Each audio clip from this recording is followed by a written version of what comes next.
আজকে স্কুল বা কলেজের বন্ধু বান্ধব নয়, আজকে হচ্ছে আমরা সবাই বাচ্চাদের আম্মুরা। আমরা সবাই মিলে ফেনীর এমন একটা রেস্টুরেন্টে ঢুকে পড়ি যেখানে সকাল 12টার আগে কাস্টমারদের ঠিকভাবে সার্ভিসে দেয় না। কি আর করার, আমাদের কপালটাই খারাপ ছিল। ইতিহাস সাক্ষী, যে কোনো গ্রুপ প্ল্যানের প্রথম ডেটটা কখনো সাকসেস হয় না। আমাদেরও ঠিক তেমনটাই হয়েছে। প্ল্যানটা ছিল রবিবারে, কয়েকজন আপুর সমস্যা থাকার কারণে সেই প্ল্যানটা আমরা সোমবারে নিয়ে আসি। এখন আমরা বাচ্চাদের সুবাদে সপ্তাহে 6 দিন সবাই মিলে একসাথে হই। সারাদিনে 2 ঘন্টা সবার সাথে সবাই বসে গল্প গুজব করি, মজা করি। সংসারের একঘেয়েমি কাজের বাইরে এই সময়টা সবাই মিলে খুব সুন্দরভাবে কাটে আমাদের। Hello everyone, welcome back to my Payel daily life another blog. আজকে তোমাদের সাথে একটা অন্যরকম ব্লগ শেয়ার করব। আমাদের সাথে আরো একজন অসুস্থতার কারণে যেতে পারেননি, হুমায়রা বাবিকে খুব মিস করেছিলাম সবাই।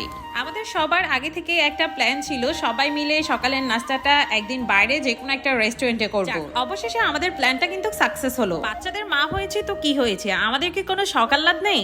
আমাদেরও তো মন চায় সব সময়ের একঘেয়েমি জীবনযাপন থেকে বের হয়ে সবাই মিলে একদিন মজা করি, সবাই মিলে গল্প গুজব করি। বলতে বলতে আমরা কিন্তু রেস্টুরেন্টে চলে এসেছি। এটা ছিল ফেনীর সৌদি আলপাহাম রেস্টুরেন্ট। রেসি আপু, যিনি আমাদের গ্রুপে সবসময় মজার মজার এবং হাসির কথা বলেন। আমাদের হাতে কিন্তু সময় নেই, বাচ্চাদের ছুটির আগে আমাদের সবাইকে আবার মাতাসে গিয়ে হাজির হতে হবে। সেই জন্য আমরা এসে সাথে সাথে খাবারের অর্ডারটা করে দিলাম। সবাই এক টেবিলে বসতে না পারলেও দাঁড়িয়ে দাঁড়িয়ে সবাই সবার সাথে কথাবার্তা বলছিল, মজা করছিল, গল্প করছিল। সত্যি এত ভালো লেগেছিল। সবাই মিলে কথা বলতে বলতে এদিকে আমাদের খাবার দাবারও আসতেছে। প্রথমেই চলে এলো সালাদ, তারপর রুটি, পরোটা, এগুলা। আমরা রেস্টুরেন্ট হিসেবে সবাই মিলে চুজ করলাম যে সৌদি আলপাহামে যাব। তবে সবাই খুব আশা ভরসা করে গিয়েছিলাম, কিন্তু আমাদেরকে ফিরতে হলো হতাশ হয়ে। কারণ এখানে সকালের নাস্তার আইটেমে সব ধরনের খাবার ছিল না, শুধু 2টা আইটেমে ছিল খাসির পায়া এবং চিকেন স্যুপ। তার একটু পর ওনারা আবার এসে বলে নাকি গরুর পায়াও ছিল। তো কি আর করার, আমরা বাধ্য হয়ে শুধু চিকেন স্যুপ আর গরুর পায়াটাই অর্ডার করলাম। ওনারা নাকি দুপুর 12টার আগে এসি সার্ভিসটা দেয় না, শুধু 2টা ছোট ছোট প্যান ছিল। সকালে যে সৌদি আলপাহামের এমন খারাপ অবস্থা থাকে,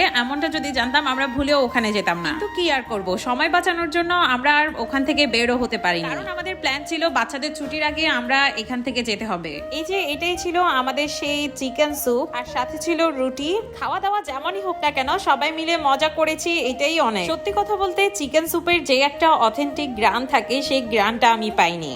যাই হোক, এরপর আমাদের চলে এলো চা। তো রেসি আপু চাটা আমাদের সবাইকে সার্ভ করে দিচ্ছিল। আমার কাছে কিন্তু চা দিয়ে পরোটা খেতে খুব ভালো লাগে, তাই আমি আমার পরোটাটা চা দিয়ে খাওয়ার জন্য রেখে দিয়েছিলাম। আমার মতো কে কে আছো যে চা দিয়ে পরোটা খেতে পছন্দ করো, কমেন্টে জানিও। সবশেষে চা আর পরোটার কম্বিনেশনটা ভালোই লেগেছিল। তো চা খাওয়ার পর এবার হচ্ছে আমাদের বিল দেওয়ার পালা।